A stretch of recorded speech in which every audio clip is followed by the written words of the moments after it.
All right, everyone, we are here with Gunnar. We have been working together for around 6 months so far already and generated around 173,000 pounds, which is around 200,000 euros by the time of we are speaking right now, from just Google Ads alone, actually. And in fact, we started off really badly with a suspended merchant center. We got him through, and now we are scaling to records heights. With even yesterday, a record of 2.7k in euros in revenue with just 1k of ad spend alone. Gunnar, how are you doing, man? I'm doing fine. I'm doing fine. Yes, Robin is doing our Google Ads. So the first beginning was not great because we got suspended, and now we're scaling back up. And I think November we will close at least to 100k a month. Yeah, man. So Let's start from the doing great. beginning, Gunnar. Can you briefly describe your e-commerce business and what you're exactly doing? Yes, I am owning a brand and I'm owning two dropshipping stores. I came to Robin for the brand. So we started. It was going well, so I decided to switch from Meta on my dropshipping stores to Google, so just to test them out. So I contacted Robin. Let's do also two dropshipping stores on Google. And yeah, it was a very bad beginning because we got suspended, etc., etc. So Robin helped us also out with the Google Merchant. It took like 1 month to get everything up and running again. And then we started in Australia. Didn't work that well, so we decided to switch to the UK. And since we started UK, it's going great. So Yeah, we man. are. So what made you decide in the beginning to actually start working with us? Yeah, that's a good question. I was in Marbella in January, and yeah, we were speaking with some econ friends of mine, and everyone was switching to Google. So I said, okay, I will do it the same. Who knows a good Google agency? And yeah, I heard your name like two, three times, so that's why I looked. We got on the call and clicked, so that's why. Yeah, man. Sounds very good, actually. Thanks for that. It's already a few months ago. So, did you actually try any other marketing channels besides Google Ads before working with us? Yes, Meta. Okay, what were the results from Meta that you generated back then? Last year was actually a pretty good year, like 300k a month throughout Meta, but it was very inconsistent. So it was like May, June, and July. It was really great. Then August, September, and October we had like 80, 90k ad spend a month, and yeah, a ROAS of average like 1.6, 1.7. So Oof. that makes a loss. So yes, that months were bad. So that's why I decided to go for a stable and a long-term vision and branded approach. So that's why I switched off from Meta to Google, and now I decide together with Robin to also start Meta again and do the remarketing throughout Google and just mainly focus on Google. Yeah, so now is a very good time since we are in Q4, right? So we can remarket the people on Facebook that visit from Google and the other way around. Like if people from Facebook are visiting your website, we can remarket them with Google. So we have basically a win-win situation here from both platforms. Yes, exactly. So, and Gunnar, how did the first month of working with us go actually? Yes, the setup was very informative. It was basic, but it was good. Yeah, it was really fast. Yeah, that's it. I think normally it's like take a while, the replies are slow, etc. But we got everything fixed within a week, so it was pretty fast, but smooth. Yeah, that's awesome, and I like what terms of growth in terms of profit and revenue did you recently notice actually when we started scaling? Yes, since we switched to the UK, Australia was like 8% net profit with all the returns, media buying, and team cost. For us was a little on the low end, so that's why we decided to switch to the UK. And yeah, when we switched to the UK, it's now net was like 15, 16% in the first month. And October was also great, like 20, 21. And now we are aiming in November. We are on net profit already now on 24, 25% net. So yeah, Black Friday is coming up, so it will be more, I guess. Yeah, yeah. With Google, sometimes it takes time, right? And like we Yes. act like if your ad spend is like our money, so we carefully scale together, right? Always in communication and always careful, right? Because with Google, if you scale too fast, you burn your profits and your ROAS, right? So we want to take things slowly in communication and slowly scale up with maintaining actually the same profit, right?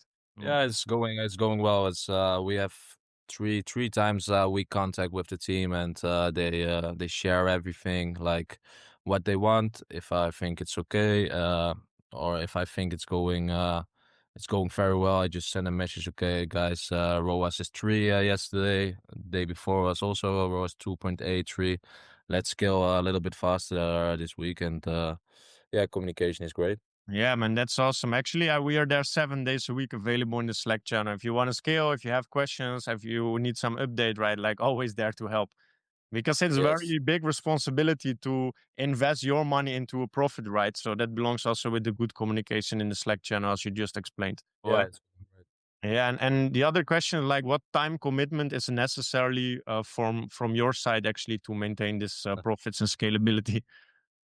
For me, yeah, like I have a support team, so the support I'm not doing myself. So that's like 1 hour a week just to check all the daily updates, etc. And Google Ads is managing by Robin. So for me personally, it's only listing products, etc. But I have also a product lister for it. So for me, it's basically maximum half an hour to 1 hour a day Wow, that's to perfect.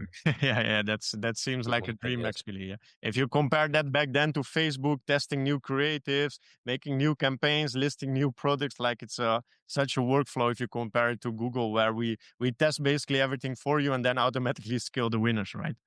Yeah, it's way more easy. And easy, I wouldn't say because it's long term based, but if it's up and running, it's more easy to sustain. Yeah. So, what surprised you the most about working with us actually in terms of this unblocking the merchant center and scaling the Google ads in the process? It was like it went pretty fast. For example, a couple friends of mine also got a misread rep on Google Merchant. They were taking up like 2 months to get it fixed, or it couldn't be fixed. They needed to do a new merchant center. And with you guys, it was like, yeah, I think the merchant was fixed within 2 weeks or 3 weeks. And yeah, that's great. Like communication was fast. We set up everything. Like how to do it, and it's not blocked anymore already Yeah. for 7 or 6 months now. So Yeah, it's that's stable. awesome. Yeah, we got through more than 6 months already. So then we know it's solid because then Google trusts your business because you're actively spending money. So they like you as a customer. So they will not suspend you anymore. I hope not. Yeah. And Gunnar, the other question, like, did you work with other Google Ads media buyers before us? For the brand, yes. It was like hire, like not nothing special, not an agency or something, like an in-house marketer. But yeah, it was okay. But like we wanted to do everything professionally and go with some name, big name in the industry. So that's why we decided to switch to Robtronic agency. Yeah, yeah. Thanks for that compliment, man. Like we as an agency, of course, have multiple clients, so we see exactly what's working and duplicate the strategy for your business, right? And I think with an in-house freelancer, you most likely have less clients, so less of a pool of knowledge that he can duplicate and integrate for your business, right? Yeah, so that's why we decided to do it like this. So we are satisfied for now. Yeah, So, but yes. we want more, Robert. So let's Yeah, scale. yeah, we are on to the scaling phase, man. And Gunnar, where do you see your e-commerce business in the next like 6 to 12 months?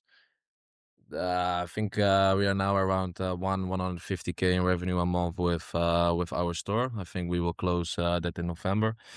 And yeah, if we close at least 100K this month, it should be every month at least 100K in revenue with 20 to 25% increase. So in 6 to 12 months, I want to be at least at 250K a month. Yeah, yeah, So that's very good, man. And then you're gonna invest like in stock for more of the branding side, or like what are your plans in that scenario? yes, with the brand itself, it's going good. We have our own stock with the dropshipping store. we have a sub niche in that. So we see like one category is way better than the other ones. So we are planning to start next year in January or February to start a separate brand on that one as well. And then we will choose, I think, Google and Meta for the brand. And yeah, this store, what is now up and running, we will just continue with this. And the other one, we will start a new brand with our own stock. Yeah, that's very smart, man. Actually, you approach this really professionally because you basically test what's working and then dive deeper inside the things that are proven to work with some stock and professional branding, right? So from that way, Yes, you just follow the data, actually. yeah, that's what you need to do. What's working, we need to go double down on. So Yeah, yeah. And I see it's very common mistake where people create a brand, they buy the stock first before even knowing if it actually working, right? But you did it the opposite way. You just test first what's working, then buy the stock and then scale it with a professional brand. I learned from it, Robin. I did it also the wrong way in the Yeah, past. yeah, So yeah, yeah. That's great, man. And Gunnar, what would you say if someone is thinking about working with us for them as an advice? just start. Just jump on a call and see if it clicks. It's really simple. If you just look, and you don't act, it's not gonna work. Just jump on a call with Robin, see if it clicks, and just start from there. It's really simple. Action is the first step. Yeah, man, the action takers get the best results always, right? That's what we see in the Yes. business as well, because we not only help with the Google ads, we also give some advice for conversion rate, but we see the best impact and the best results for people that actually implement this kind of things, right? The action takers, as I would say. Yeah, yeah, you can look and everything, but you need to take action. You need to test. You need to try things out, and if you don't try, you will never know. Yeah, man. And Gunnar, final question: like, do you have any advice for people that are watching this and are active in the e-commerce? If you are not active, just start and try. And if you're already active, yeah, look on the back end because it's a common mistake that you see in your profit sheet, for example, 15% net profit, but you don't add up the transaction cost, the media buying fee, your team cost, and the refund rate, etc. So yeah, from my own mistakes, you need to watch your back end and see what's coming into the bank and what's going out because that's a common mistake. Yeah, especially when you start scaling, right? This numbers, a few percentage here and there, miscommunication, and boom. Yeah, yeah, a lot of people forget it. So, yeah, keep an eye on that and just try new things out. And if you have money, just reinvest it. Don't spend it. Yeah, yeah, yeah. That's much better, man. So, Gunnar, thank you so much for joining the call today, sharing your honest experience with me. Appreciate your time and hope to work many more years with you, man. Not only on the dropship store, but also on the brand side of things, and who Yeah, knows of what we course. can create. Yeah, yeah, of course, of course. Thank you, So, Robin.